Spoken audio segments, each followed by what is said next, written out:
For WRR101, I'm Emilio Alvarez, and today I have the pleasure of speaking with one of my favorite violinists. And for our purposes of this discussion today, the guest conductor and artist in residence of the Dallas Symphony, and for their performance this weekend. And just recently officially named the principal guest conductor of the Minnesota Orchestra. So, congratulations on that. Leonidas Kavakos is here. Thank you for joining me. Thank you. It's a pleasure. This is our first time speaking, and it's a pleasure to meet you because, well, it feels like I've known you for a long time. I have to tell you, when I listen to your recordings with Yo-Yo Ma and Emmanuel Axe, it feels like I'm the younger brother who gets to tag along with the older brother and his friends. In this case, Yo-Yo is my older brother because we're both cellists. I guess my point is listening to your performances with Yo-Yo and Axe, it sounds like you all genuinely enjoy each other so much. And I get a front row seat to your friendship when I listen to your music. Is that something genuine that you feel? Completely, yeah. It is like that. And it has been like that since the first moment when we started rehearsing. We got together. It was this really wonderful human feeling, like it's somehow music comes as a result of that kind of beautiful friendship and human relation that we have developed. But the crazy thing was that it was there, like from the very first time when we sat down and started playing. That was very obvious immediately. So that is something that is very rare, of course. And How long has it been now? I think it's over 10 years. Mm-hmm. I don't remember when was exactly the first time, but I think it's over 10 years. Well, it seems like there's a lot of trust and like a shared creative energy between you all, a sort of expect the unexpected approach to playing. Absolutely so. I mean, the thing is that when there's chemistry within an ensemble, everything, or let's say most of what one normally would need to work on just happens. And this is, of course, something that it's like when you meet a person, and they can be a wonderful person, whatever, but if one doesn't have a chemistry somehow, then one needs to work more for things, and it's like talent, when somebody has a talent, you don't need to work as much to achieve certain things. And that way, the talent allows you to work on other things and not spend too much time on things that would be basic, so to say. Mm-hmm. And the same thing happens with chamber music. The same thing happens with, when you're making music in any way, like as a soloist, as a conductor with an orchestra, no matter what, if the chemistry is good, then everything becomes, so to say, natural. Well, keep making more Beethoven for three, please. And keep doing more with your friends. Selfishly speaking, I hope you put more and more of that out into the world because it's just a delight to listen to. I want to talk about three aspects of your career, a sort of a triple Venn diagram of your life. There's Kavakos, the champion violinist. There's Kavakos, the conductor, as we'll see this weekend. There's Kavakos, the educator. Do you have a preference where to start in any of those, or do I just move on? Let's talk about the education aspect. You recently took on a professorial position at the Basel Academy of Music, so congratulations on that too. Normally, we see when someone becomes more and more in demand as a soloist or as a conductor, both are the case for you, we see them backing off of educational roles or taking more of an emeritus role. And you've sort of done the opposite. You're still a very active teacher. I won't ask you how you make the time. Instead, I'll ask you why you make the time to continue to teach. Teaching is something that I completely love doing, and I have had the wish to do so, since a long time, but somehow the circumstances were not right. But when we moved to Switzerland, and the school of, the Academy of Basel, they had expressed their interest for me to go and teach there since many, many years already. So when they found out that I'm living in Switzerland, they thought, okay, now this is a natural, so to say, step to take. And We tried it in the beginning as a guest, um, let's say, collaborator of the school. I was doing like 2 or 3 master classes a year. And then finally, they asked me to, to try and see whether I can, have a class as a regular teacher at the school. And I we are trying that. This is the first year. But teaching is, how can I say, in music when you play, especially because I'm not singer, or so there is no words when you play, and so it's something that is completely abstract, apart from the compositional structure of the score. It's something that's completely abstract. There is, we don't need to describe it in words. We don't need to describe it, to analyze it by talking.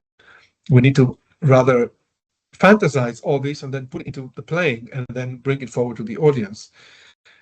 Teaching is the complete opposite thing. So teaching is when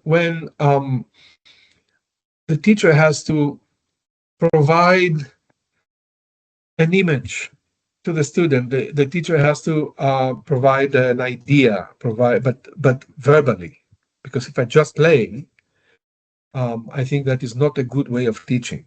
To show, like, okay, I do it like this, you also do it like this. Because for me, ultimately, teaching is about helping the person one is teaching to find themselves and not become like what I have become. That's why I have some students that, try to imitate me in my gestures and whatever, and then I have told them already that they will be out of my class if they continue doing that, because whatever I'm doing it for whatever reason it happens, whether it helps me, whether it is a bad habit, it can also be. But there is a reason for me doing that. So, and they have to find their own reasons for doing what serves them. And my role is to provide ideas, solutions, images, words that is going to help them do that.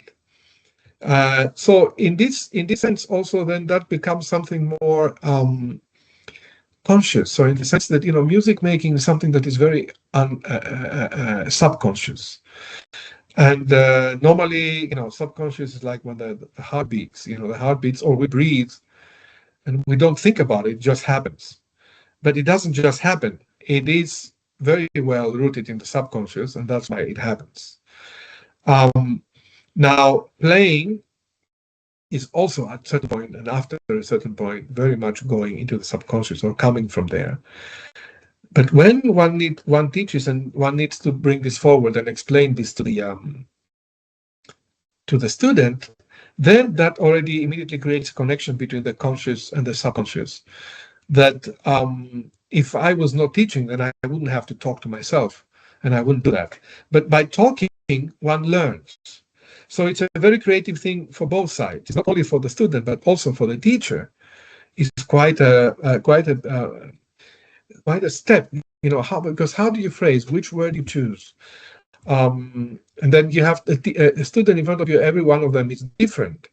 They have different personalities, different tastes, different approach, different problems. We all have problems, and then so it's not like a recipe. That's how you make, I don't know, a hamburger, and then, okay, take this my recipe and then do it. It's not like that, and that's why you will see many times there has been in history many fantastic, greatest soloists who could absolutely not teach, because what they did was that they stood in front of a student and then they just asked them to do what they were doing. But this is absolutely wrong. One cannot do that. In this way, one is, in fact, not helping the student, but actually one is, in fact, adding problems or issues. So for me to be able to connect with the younger generation and those, who need me and, trust in me, it's something that, first of all, honors me a lot. I feel very honored by that and by their trust. But at the same time,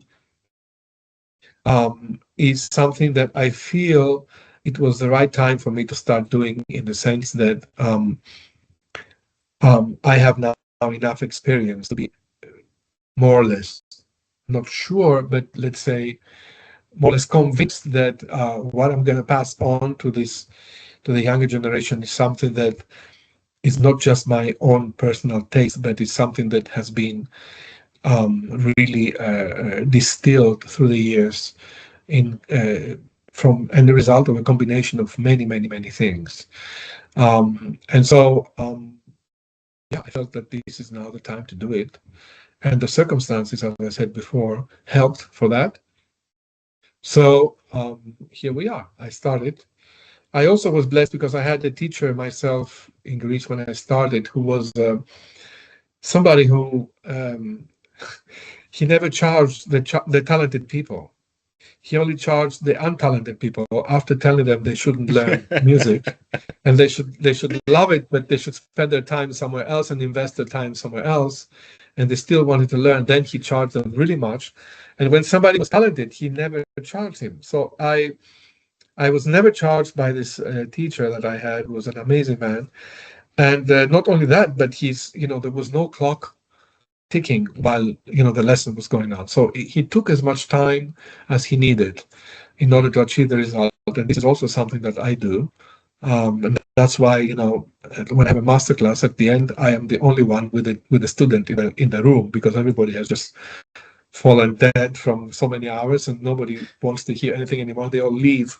And after 12 hours of master class, it's only me but until I think that I have really achieved what I want, or the person opposite to me has understood what I'm trying to help them with, then I will not stop, simply. So I think that that this kind of um, way of teaching is really a healthy approach, and the students appreciate it, and then the results will show, because I mean you can pass information, but in the end, of course, each one of us and each one of them is responsible for what they do. And therefore, they have to take this, like I did. Somebody gave this information to me, and I took it and I worked with it. I thought about it. I tried several things, and slowly I started taking certain directions and arrived where I arrived. So everybody has to do the same thing for themselves and the way that it serves them better. I think it's great that you're taking the time, and I can understand a student's temptation to want to imitate you so much, especially students who have aspirations of joining the competition circuit, because in your younger years, you were a monster on the competition circuit. You were winning left and right. And you made incredible recordings, Paganini, Chrysler, Bazzini, Sibelius. I can understand a younger person wanting to imitate that and to achieve that. What can you tell me about that first chapter in your career when you were, launching onto the scene and making such a wave? Well, I never thought I'm going to have a career. I never went for it. So my parents' guidance, my parents were both musicians, and my parents' guidance was always focusing on how I play. And not in terms of what I do when I play, but how I play in the sense that my father told me, the only thing I care is that you can play according to the talent you have. So if we measure your talent from 1 to 10 and your talent is 1, I want you to play 1. If it's 2, I want you to play 2. If it's 10, I want you to play 10. If it's 100, I want you to play 100.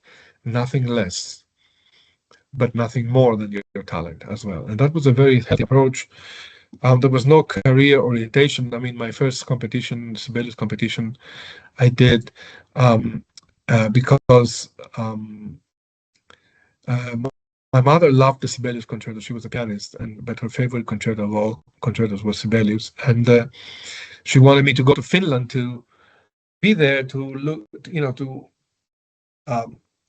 look at the countryside, look at the way that people live, the way their language, the way they speak, where Sibelius was, where he lived, where he had his life.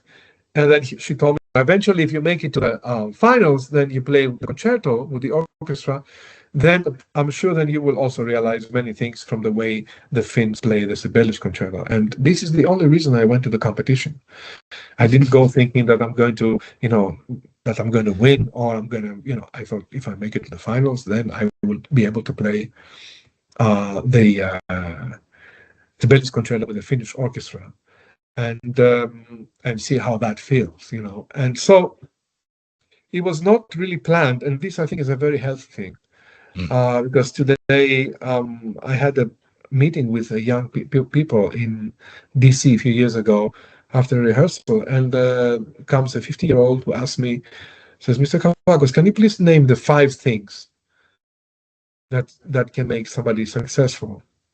And I honestly freaked out with the question, because it is really such kind of approach, and of course it's not the kids' fault, Mm. right? But such kind of approach is degrading humankind, because humankind is based on individuality. The individuality is the greatest charisma we have, and the most precious gift, but at the same time the biggest responsibility we have. Individuals. We are individuals, so that means we have our own not only existence in the sense of course, we are registered and so on as so and so, but our own journey in life, our own lesson in life, our own achievements, our own disasters, our own pains, our own hopes, our own dreams. Everybody is entitled to have their own their individuality, and then that individuality, this question is the killer of individuality. So what should I do to become successful? And I had one student that I have a student, she was quite sad at some point about not having enough concerts, whatever. And I said to her, okay, imagine so that, okay, tomorrow you're signed up by a manager and they give you 120 concerts. Are you ready for that? Do you know what it means? That you're going to be on the road for like 3/4 of the year, that you're going to be expected to travel every 2-3 days, that you're going to be expected to produce amazing concerts, the one after the other. The pressure this means that you're going to be able to have to deal with jet lag. You're going to have to give back all what you have already in your personal life. Are you ready for all these kind of things? So what does a career mean? So what is good for somebody could be a disaster for somebody else, and vice versa. So important is to understand who we are. This is the essence of Mm. teaching, of course, and in the end, it's the essence of life. And okay, says, but why is he or she doing this, and why not me? Well, there must be a very good reason. And if you don't find the reason, and you just keep saying why him and not me, and you end up being a miserable human being. Whereas life could have very many beautiful things right in front of the eyes, but one is refusing to see because you're trying to see only what you think is important. So I think the most important way of guiding a young person is to guide them to find who they are. Mm. And of course, it's great that everybody, as far as I'm concerned, every single child in the world should learn music. There is no question about that. But as a part of the education. But then what happens after that, whether that becomes a profession or or not, that doesn't matter, and that matters only for each person in a different way, according to and also in harmony to what else is going on in their lives. And unfortunately, that is not taught at schools. It's not taught in school, like not in Mm. music school. Schools generally, the individuality is not really taught in a healthy way, that we can understand what is our mission in life. That's why you see there's many times in all generations, also in my generation, it was the same thing. You have people that are 19 years old, 18 to 19, they finished school and they're lost. They don't know what to do, how to do, where to go, what to look for, where to search. Nothing. They don't know. And that is, of course, a very, very big, as far as I'm concerned, it's a huge mistake and almost a criminal mistake from the governments that let's say decide what the education is going to be. Mm. So, I mean, obviously, what you're telling me is none of this was foreseen for you, this whole trajectory of getting to where No, you are now. no, But tell me, over the past, let's say, it just four came. decades. Like I went to the competition for that reason. Obviously, after I Hmm. won, people asked me to play concerts, so I started playing concerts. Yeah. Then one heard, oh, he's good. Okay, invite him. So he's good. Invite him. You know how this goes. And then somehow all Hmm. of a sudden, I was imagine that I had won three competitions and I still enrolled to the Paganini competition in '88, and that was because by that at that time only the winner of the competition was getting to play Paganini's violin. So I wanted to play Paganini's violin, Yeah. and that's the reason I entered that competition. And I remember, I had an interview there, and every competitor had. And they asked me, "Why are you here? You have already won three competitions. You have a management. You're playing concerts. You have started certain kind of a career. Why are you here?" And I said, "I'm here to play his violin." Completely like that. And so, I had, but this was what I wanted to do. Hmm. And I felt this was for me important. This was a great inspiration. This was a great dream of mine to touch his violin and play on it. And I was going to do anything that, so but nobody pushed me to go, and I did not need in terms of career. And it was also a bad risk because Hmm. if I didn't win, then that was not going to look good after you have won three competitions. You go to a fourth Right. one and you haven't won. That's not a good thing. And so, but there was this kind of other uh, um, way of approaching things for me always. Hmm. That I didn't think career. I was not orientated towards that. Well, following this thought, over the last 4 or 5 decades, how would you say that your relationship has changed more with your instrument or with the composers that you're interacting with? Well, both. I mean, the instrument is what I play the music of the composers with. So that has it has become a very, so to say, instrumental relation between the, you know. Right, So I right. mean, the violin, I look at it, of course, as a completely differently now than I used to look at it Hmm. when I was 18 and 19. Um,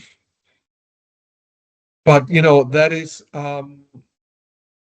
again a result of my education and my personal choices and my personal education Hmm. and my personality and the way I see myself in the world and what I want to do, what I think I need to do, what I Hmm. think is good for me. And so all this contributes to, giving it a different way of um, looking at it, altogether. The reason I ask this is because it seems like, at least in your recording career, you seem to be favoring more chamber projects rather than being the soloist out in front.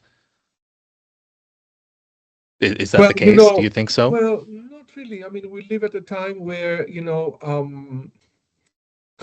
the way things are going, in a way, the recordings are not needed anymore, Mm. because you go on YouTube and you see everything you want to see. And many orchestras have their own channels, internet channels where you can actually um, go online and hear the concerts, very well recorded and very well taken in terms of camera and Hmm. image. And so, it's not like at the early stage of my career, it was still the recordings was the way of reaching out to every corner of the globe. Nowadays, it's absolutely not that. So, but this already has changed since quite a few years, Hmm. and the whole industry has been struggling, trying to making mistake after mistake, trying to do what pop music does in the recording industry. I mean, which is not possible. So it's like can I play like a folk musician? I can't. Can I play like a jazz musician? I can't. Why? Because my education is different, and because also the music that I am playing needs a different kind of education in order Hmm. to be able to be the best at it.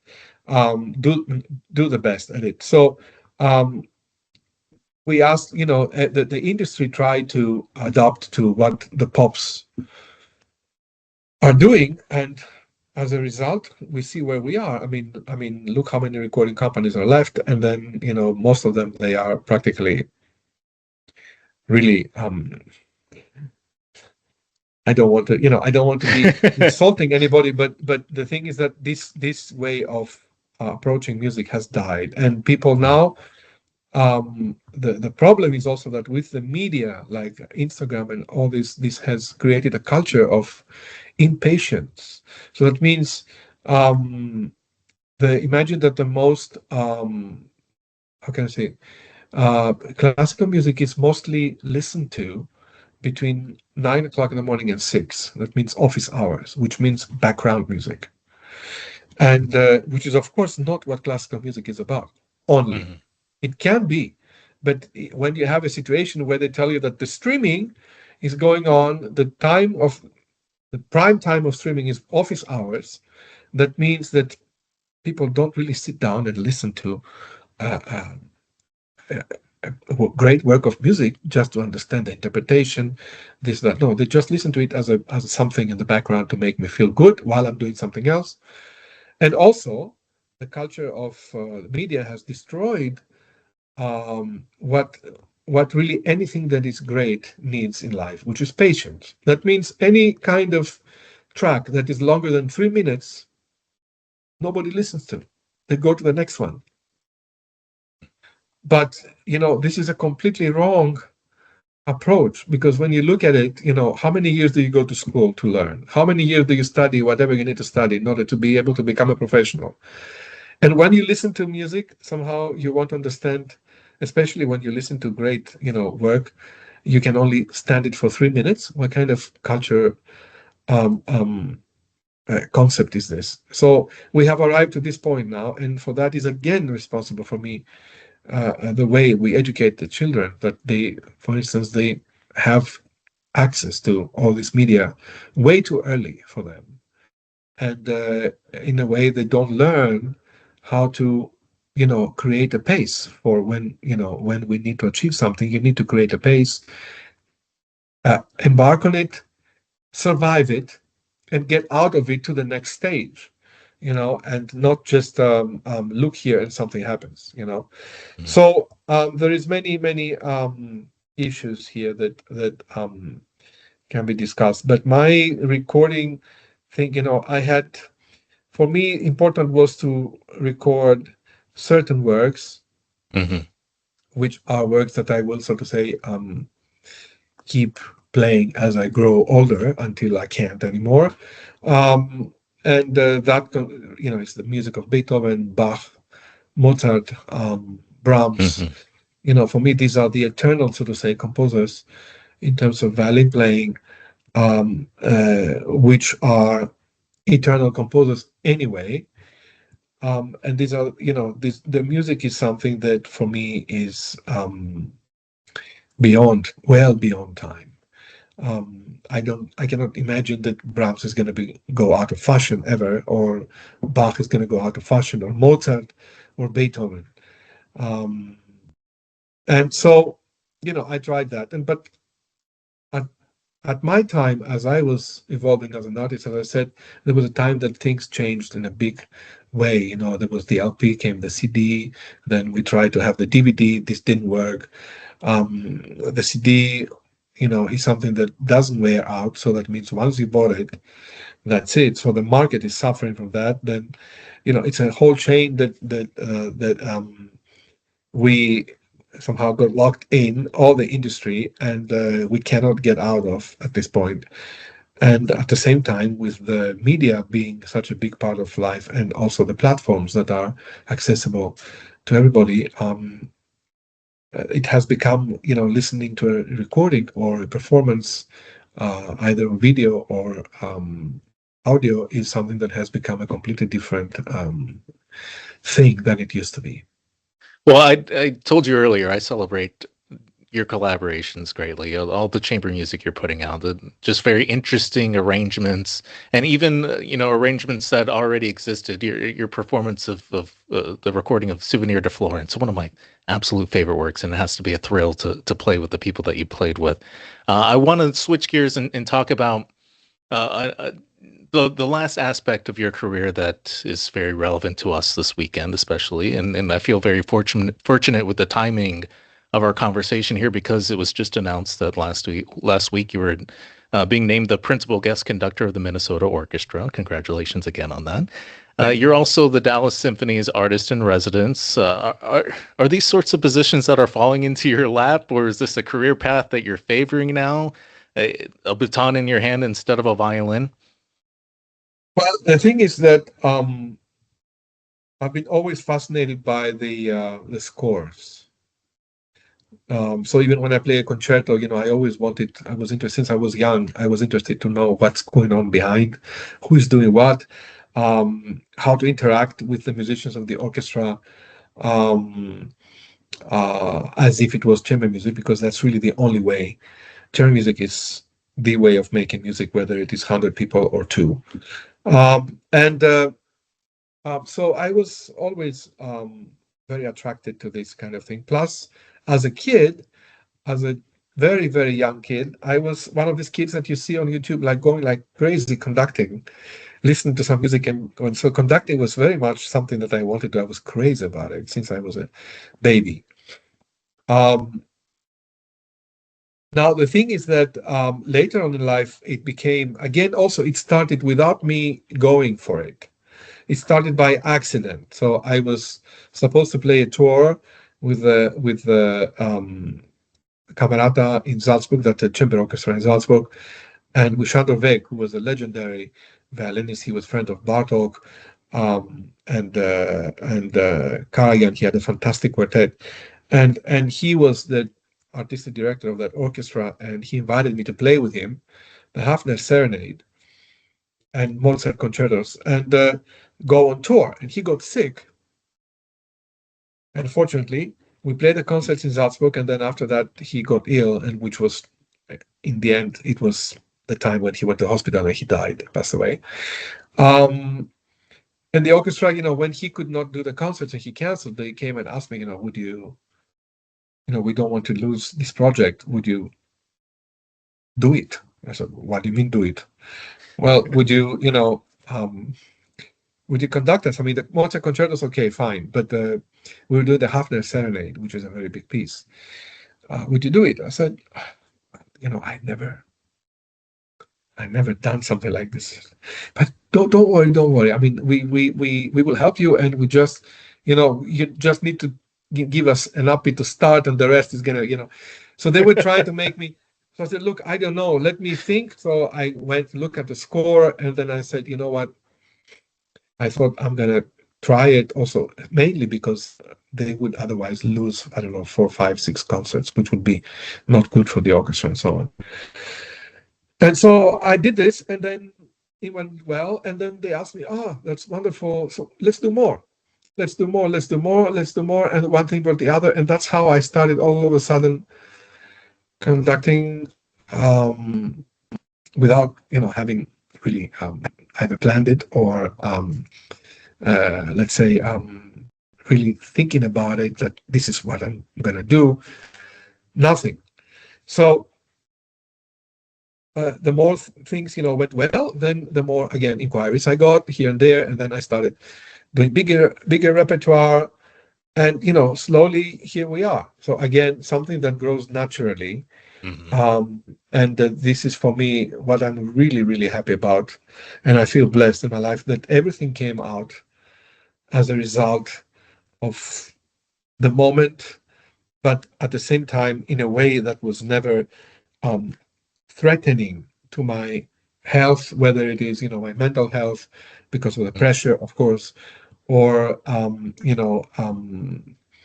whatever else I was doing. It felt always natural, part of where I am, what I'm doing, and so on. And slowly, here we are. I started being very interested in doing this, and of course, after a certain point, when it became conscious, um, it was obvious that I want to do this because, of course, the violin repertoire is quite limited. Hmm. And and with orchestral repertoire, you need, I don't know how many lifetimes to say that you've done most of it. Hmm. And so this gives me the chance now to perform composers that I have played the music as a violinist and go really very much in depth with the music, how they develop, how they because also the composers, even the greatest ones, they develop. Hmm. That is why I'm saying that it's a natural process, with experience, with knowledge, that you develop. And so it helps me understand much more the composers that I've been playing, and of course the playing, because through the playing I've done very um, in detail studying. Um, that also helps me when I come in front of an orchestra. Even if I play a conductor piece that I have never played, I know exactly what I want because the style is more or less similar to what I've played. So you have a Hmm. starting point that is very strong and very important for the orchestra to understand that you come there with a concept. And otherwise, if you go in front of an orchestra without a concept, then that is a big problem, no matter how well you can conduct. Uh, Well, I was thinking the Orchestras, same thing. I was thinking this is a great opportunity for you to act as a curator. Obviously, you're a storyteller. Can you give me some insight into the thinking behind a program like the one this weekend? We have the Provence for a Dead Princess, as you're saying, a progression of a composer that's young Ravel, right? Being yes, experimental, and also his kind of homage to Mussorgsky, his arrangement of the pictures of an exhibition, pictures at an exhibition, and also the Prokofiev Violin Concerto Number 2. Certainly, you have a relationship with that work too. Can you tell me about of this course. program? Well, I mean, the of course the starting point is the pictures, Hmm. um, and I thought Pavan not only provides the a connection between early and later Ravel, but also it's another picture because the Pavan for a girl that has passed away, and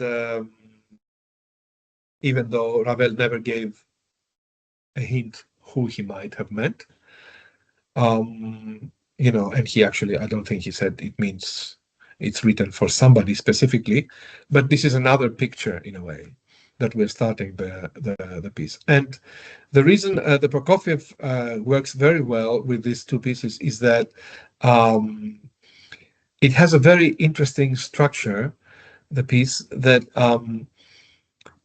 the original theme of the opening melody, beautiful opening melody of the Prokofiev Violin Concerto Number 2, um, is present throughout the movement, but in completely different situations. Something that happens also in the pictures with the opening movement, which keeps coming back again and again until the end, in different shapes. And the composition, the Prokofiev, the concerto was also written at the time when Prokofiev was traveling a lot. So he has done bits and pieces here, bits and pieces there. So which means, like, of course, like traveling through the exhibition.